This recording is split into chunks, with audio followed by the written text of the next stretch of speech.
Well,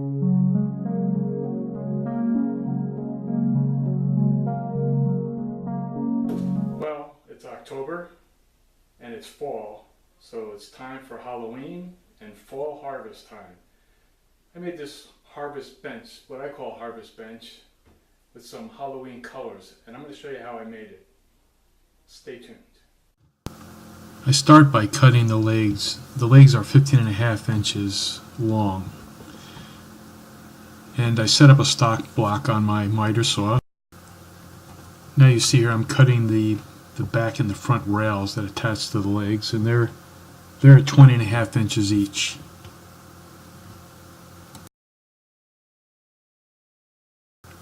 From there I'll cut the sides, and each one of those are 12 inches that attach the legs on the side of each end. By the way, I'm sure you've noticed that cord is sitting there in view. I have to apologize. I'm still setting up the shop in the garage, and I only have outlets on one side of the shop, and the table is set up for the other side, so I had to run that cord across to reach the outlet. So please don't judge me. The next order of business is now to cut the back slats, and these will form the picket fence look. So they're all different sizes, so I measured out each individually.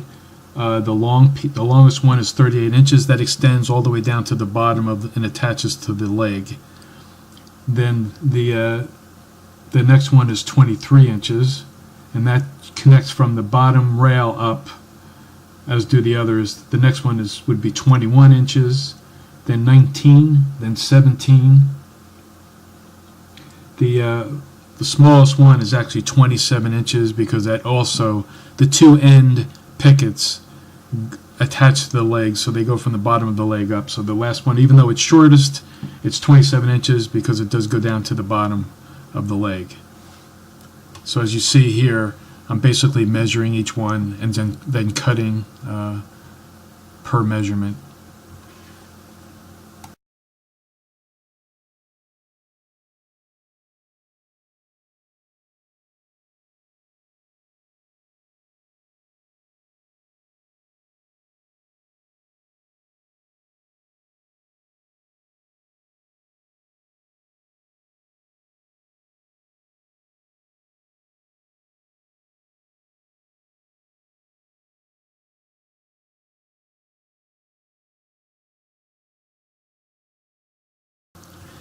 Now, in order to give the back slats the picket fence look, we have to create the point. And to do that is very simple. You just find the center. I'm using 2.5-inch boards. Just find the center, which would be 1.25 inches, mark it, and then do a 45-degree angle coming down on each end from there. And just cut that on the miter saw. And there you have your picket.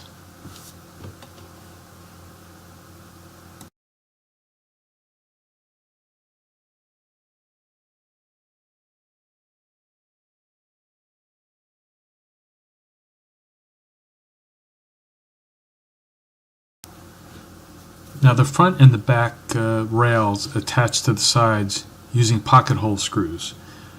It's a nice, easy and efficient way to get that done on a quick basis.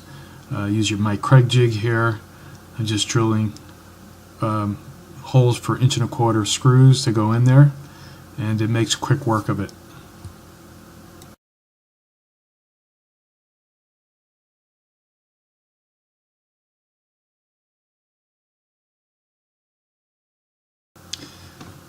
Now using the pocket hole screws, I'll just attach the back and front rails to the sides. Simple process. I did put some glue, you didn't see, on the ends there. You don't have to, but I just did it as an extra step. And I hold the pieces together with a clamp so they don't move during the drilling process. It stabilizes it. And just simply screw in the nails and I'm ready to go.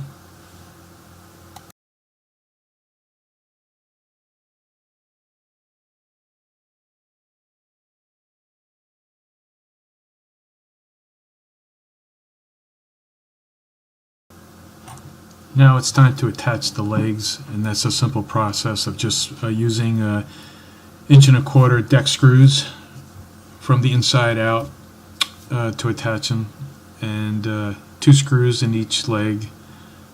I hold it with a clamp to keep it steady, and just put in the screws, and that's really all there is to that.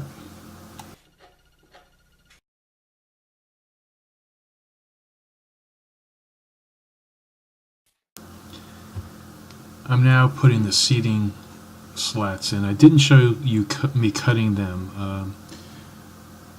This was an opportunity for me to use some used wood. I had a deck that was taken down, and these are the decorative pieces that attached to the rails on the deck. So I cut them down the right size to fit in between the 2 rails, and I connected them using brad nails.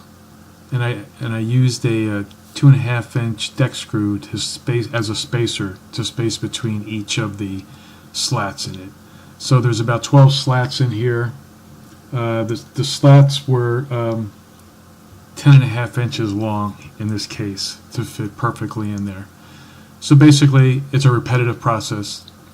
2 brad nails on each side, space them apart using the deck screw, and just place them in.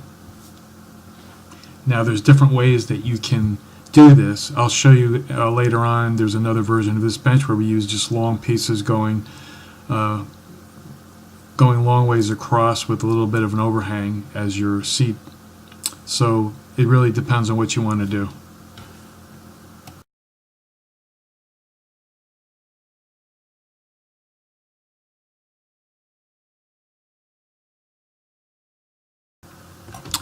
So I lost my battery in attaching the back. Here you see the beginnings of it. See, the longer rail is attached to the leg, and each subsequent back piece is attached to the bottom of the rail up, and then the last leg is attached to the bottom of the leg, as I mentioned before.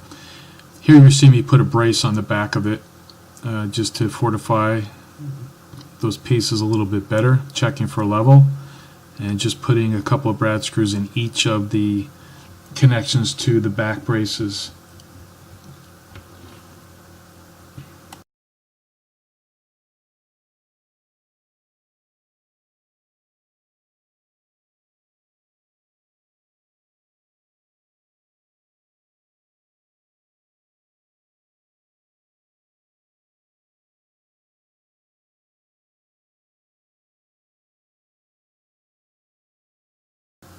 Now it's time to give it some Halloween feel.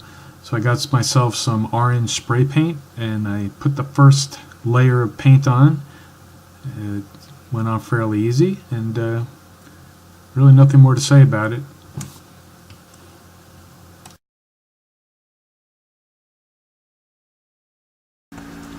And so now I'm just adding the black paint, and I'm just brushing lightly over the orange so that the orange peeks through the black, just to give it that whimsical Halloween feel.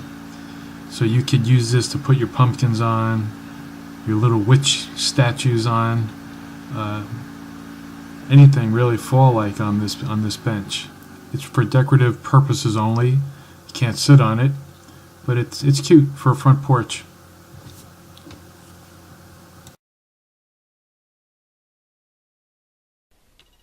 And so here's the finished product.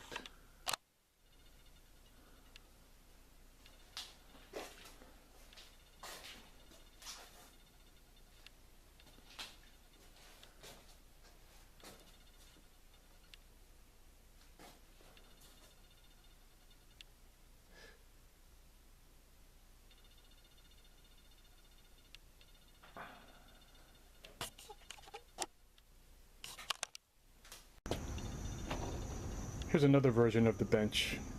The slats are different on the seating part. They're long, and this is painted in a more rustic tone. So there's a lot of ways you can make this, a lot of ways you can make it look. So good luck with your project.